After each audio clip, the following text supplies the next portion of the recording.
शाहजेब, आपकी तरफ आएंगे। आप समझते हैं कि भारत ने बौखलाहट का शिकार होकर बहुत सारे महाज एक साथ खोल लिए हैं, चाहे वो आबी जारहियत हो, भारत के अंदर सियासी तकसीम हमें नजर आती है, हमारे यहाँ पर हम देखते हैं कि मुत्तहिद है पूरी कौम ऐसे क्रूशल वक्त में। फिर हम देखते हैं कि आबी जारहियत के साथ साथ मोदी की जारिहाना पॉलिसीज भी जारी हैं। तो ऐसे एकदम से एक साथ बहुत सारे इकदामात और महाज खोल लेना, ये भारत को तन्हा करते दिखाई दे रहे हैं आपको? देखिए, अभी जो ज़ाहिर है इस जो अटैक हुआ उसके बाद जो भारत एक्सपेक्ट कर रहा था, हमें भारत के अपने जर्नलिस्ट नजर आए कि वो बड़े मायूस थे इस बात पे कि जो वो एक्सपेक्ट कर रहे थे कि बैनुल-अक़वामी मीडिया जिस तरीके से कवर करेगा, पाकिस्तान पर तनकीद करेगा, वो हुआ नहीं।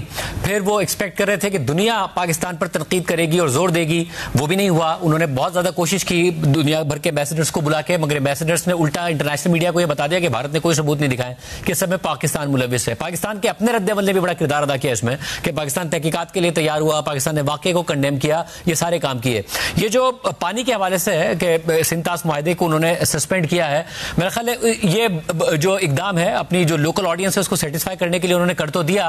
और अजीब सी बात है कि 1.5 अरब का मुल्क इस बात पर खुशियां मना रहा हो और उनका मीडिया शोर मचा रहा हो और शादियाने बजा रहा हो कि 25 करोड़ अवाम को हम भूखा मार देंगे, प्यासा मार देंगे। हम नहीं चाहते कि भारत के 1.5 अरब जो अवाम है वो भूखे प्यासे मरे। हम नहीं चाहते कि तबाही हो और उनके हालात बुरे हों या बहुत ज्यादा गुर्बत में दोनों मुमालिक के जो हैं 2.25 अरब अवाम जाएं, मगर इस किस्म का नैरेटिव भारत में बना दिया गया है। अभी फिलहाल ये जरूर हो सकता है, जो कि अब तो बहुत सारे जो तज्जियाकार हैं जो इस मामले को समझते हैं, उन्होंने बताया कि भारत के पास कोई स्टोरेज कैपेसिटी है नहीं। अब तो मॉनसून आ रहा है और गर्मियों में एक हाई फ्लो सीजन होगा कि पाकिस्तान के फ्लो को मुतासिर कर सके, ऐसी कोई बड़ी स्टोरेज कैपेसिटी उनके पास इन 3 दरियाओं पर नहीं है। वो टाइमिंग जरूर मुतासिर कर सकते हैं, जो उन्होंने पिछले 2-3 दिन में किया भी कि एक दफा स्टोरेज करके फ्लो को कम कर दिया, फिर अचानक फ्लो को ज्यादा कर दिया, मगर मीडियम टर्म में उनके पास कोई ऐसी कैपेसिटी नहीं है। लॉन्ग टर्म में अगर वो डैम बनाने जाते हैं, वो बड़ा कॉस्टली है, जो टेरेन है वो इस किस्म की है, मगर उसके बावजूद पाकिस्तान कह रहा है अगर वो बनाएंगे तो पाकिस्तान रिस्पॉन्ड करेगा।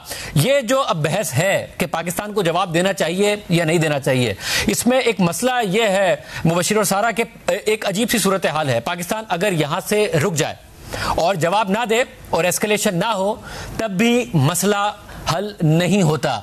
और अगर पाकिस्तान यहां से एस्केलेट करे और जवाब दे, जिसका पाकिस्तान कह रहा है कि जवाब दिया जाएगा, जो जराए बता रहे हैं, तब भी मसला हल नहीं होता।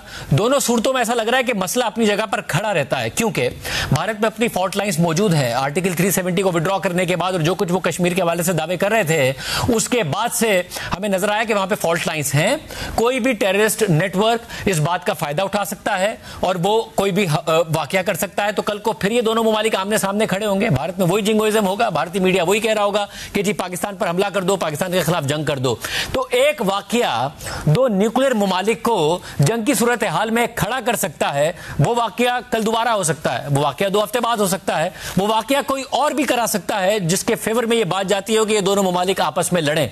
तो पाकिस्तान इस वक्त भारत के जो 5 जहाज गिराए हैं, अब भारतीय ऑफिशियल्स खुद इंटरनेशनल मीडिया को कंफर्म कर रहे हैं कि हमारे 3 जहाज पाकिस्तान ने गिरा दिए हैं। तो भारत जो दावेदार था घुसकर मारने का और कि पाकिस्तान तो एक ऐसा मुल्क है जो रिस्पॉन्ड ही नहीं कर सकता, वो दावा तो धरा का धरा रह गया है। पाकिस्तान रुक जाए, यहां से आगे जवाब ना दे, तो भी मसला हल नहीं होता। पाकिस्तान जवाब दे, सूरत हाल एस्केलेट हो जाए, तब भी एक जंग हो सकती है जो कि न्यूक्लियर आर्म मुमालिक के दरमियान और 2.25 अरब अवाम को एक दूसरे के लिए जंग में धकेल सकती है।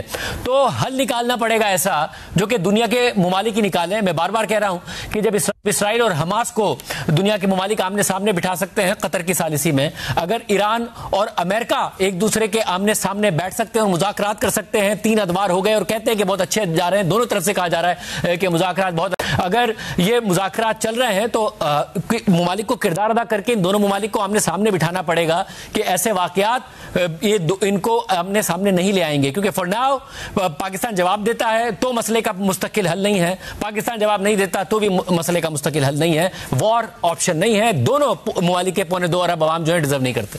बड़ी क्रूशल सूरत हाल हो चुकी है।